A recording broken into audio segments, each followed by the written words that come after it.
Hey folks, this is Malcolm with AutomotiveAddicts.com. It's bringing you another car this week. This week we have the 2020 BMW M235 Gran Coupe. Something a little different from BMW. They have taken the front-wheel drive approach. Even though this vehicle is not front-wheel drive, it is all-wheel drive. However, the engine is mounted as a front-wheel drive vehicle normally is. And it does have a Torsen limited slip differential up front. Torque vectoring through the rear wheels through a brake actuated system. You might have seen these on the road. You probably mistaken it for something else, because it does kind of look like a, I hate to say it, don't bash me for it, kind of looks like a Toyota Corolla from a quick glance in the back. It's a sharp little car, pretty nimble. Been driving around for a bit this week during quarantine. People look at me a little funny, but gotta get out the house and drive. So what you will notice, some of the proportions of a Gran Coupe vehicle, even though it's not a coupe, it is a sedan, but you have that low sloping roof line, of course. Looks kind of like that coupe silhouette.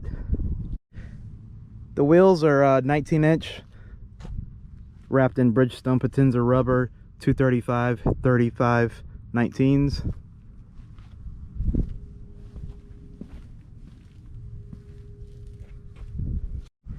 Got a BMW's newer design kidney grille up here.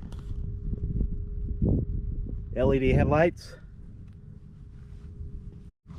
One thing to note about this grille, it is an active grille. It has a big shutter in there that opens when it needs extra cooling and closes at highway speeds for better aerodynamics. Now, as far as getting confused with true M vehicles, this is not a true M vehicle. However, the naming M235 kind of indicates more of a M Sport package cars. You might remember back in the day when BMW started doing M Sport packages on their normal non-M vehicles. So this is kind of what that is. Once again, to get a quick walk around, has a nice little spoiler in the back, darkened emblems, the exhaust. I'm going to take it for a quick spin, just give you a rundown of some of the other details of the car, performance wise, and how it drives. Start it up.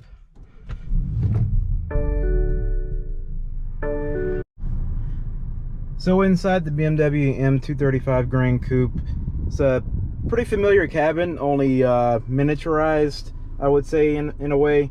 Got your touch screen, of course, Apple CarPlay, wireless Apple CarPlay. Back here on the home screen, you have configurable home screen, different screens you can scroll through. What's interesting about BMW's latest iDrive system, it's more of a smartphone experience. A lot of the stuff you can actually hold them down to it for an additional control. You know, go to certain items, delete them out. The menu sets do take a while to get accustomed to. There's quite a few menus, but overall the system is very responsive. It's quick to the touch, to respond to your touch. You have your physical controls for your climate control system down here. These are touch sensitive buttons that give you a preview of what you're about to do when you depress the button for your presets. Down here you have your iDrive controller. Because it is a touch screen and you have your iDrive controller, you have some redundancy in controls, which is a good thing. Down here, this is actually not a wireless phone charger. It could be, but it is a nice place to store your phone. It has a little padding under here to secure your phone. So setting off in the 2020 BMW M235 Gran Coupe, I have it in comfort mode. It has 3 different drive modes. You have a comfort, sport, and a sport individual. The sport individual, of course, allows you to configure a few components of the vehicle: the steering, engine, transmission. Now the BMW M235 Gran Coupe has a 2.0 liter 4-cylinder turbocharged engine. It's 301 horsepower, 332 pound-feet of torque. It is all-wheel drive, like I said before, but it is a front-wheel drive based vehicle. Now the sounds from the M235, pretty pleasing for a 4-cylinder turbocharged engine. You can hear the turbo spool up sometimes. You do have a little exhaust burble, little sounding out back. Overall, it's a pretty nimble vehicle. It's about 3,600 pounds. It's kind of on the heavy side for a vehicle this small, for something compact like this. But BMW's dynamics, they've always done a good job of hiding weight in vehicles. This one's no different. As far as the power and the turbo spooling up, you do have a slight bit of turbo lag sometimes coming out of the hole, but 0 to 60 time in this car is 4.6 seconds. It does have a launch mode. For enabling launch mode, you simply put it in sport mode, hit the shifter over to the left for the sport shifting for the transmission, and lay on the brake pedal, full throttle, wait a second or two, it'll give you a little message on the dashboard, and then let off the brake and you're gone. But just for giggles, we'll just do a launch up here when I get to the next street here, and we'll check it out.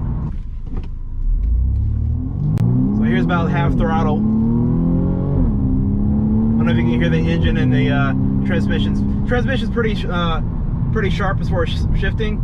It is an 8-speed automatic. I believe it's a ZF sourced 8-speed automatic, which some of the best in the business as far as automatic transmissions go.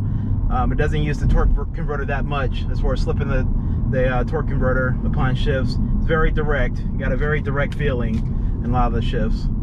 Here on a close road, I'm just doing a quick launch, a little over 60 miles per hour. You do have to put it in the traction mode for the stability control. Like I said, put the transmission over into sport. Make sure you're in sport drive mode.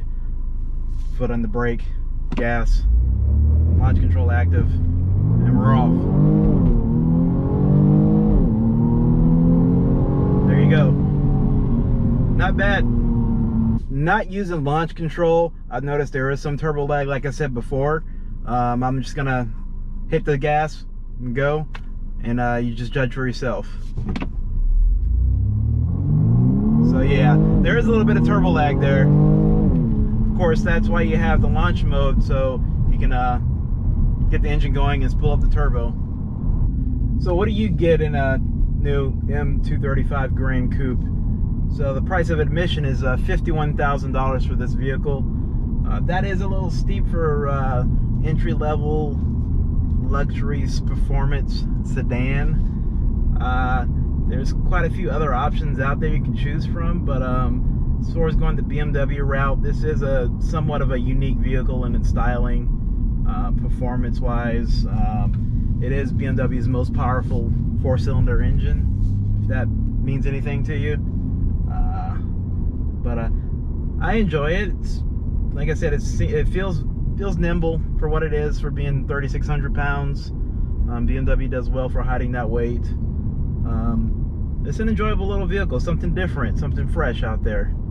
So there you have it, the 2020 BMW M235i Gran Coupe, all-wheel drive. During my time, I have to summarize it being a $51,000 sedan from BMW that's, you know, derived from a front-wheel drive platform. Some of my issues with the car, you know, is it is a firm ride. You might have seen me bouncing around a little bit during the drive, but overall, you know, BMWs are known for being, you know, relatively rough riding vehicles. You know, there's nothing different in this. Being a compact vehicle, it is a little cramped up there. I'm 6'3", and I fit okay up front, but getting out back is nearly impossible. Overall, I enjoyed my time with the vehicle, and it's something I recommend for somebody who wants something sporty, nimble, you know, decent on the fuel economy. But you are paying that BMW premium for it, and not so sure that's for everybody, but it is a unique package, and you're not going to find anything else on the road like it unless you go to Mercedes-Benz with their CLA. But I do thank you for watching, and hope you subscribe and check out what I bring to you next week.